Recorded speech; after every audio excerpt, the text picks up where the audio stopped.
அது எவ்வளவு பெருமைக்குரியது என்பதை நீங்களே முடிவு செய்து கொள்ளுங்கள். இரண்டாவதாக, ஒரு அவதாரம் எடுத்து வந்த திருமால் மற்றொரு அவதாரத்தை சந்திக்கிறார்.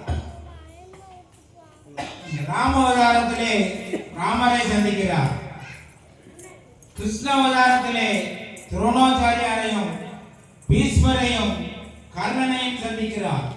இப்படி ஒரு அவதாரம் எடுத்து வந்தவர் மற்றொரு அவதாரத்தை எப்படி சந்திக்க முடியும் என்று நீங்கள் நினைக்கலாம்.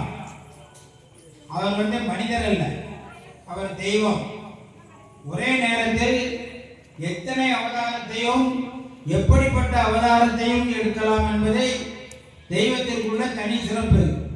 ஆகவே அவர் 6வது அவதாரம் எடுத்து 7வது அவதாரமான ராமரை சந்தித்து விட்டு 9வது அவதாரத்திலே துரோணாச்சாரியாரையும் பீஷ்மரையும் கர்ணனையும் சந்திவிட்டு 10வது அவதாரமான கல்கியை சந்திப்பதற்காக இன்னும் சிரஞ்சீவியாக தவம் இருக்கிறார் என்று புராணங்கள் கூறுகின்றன.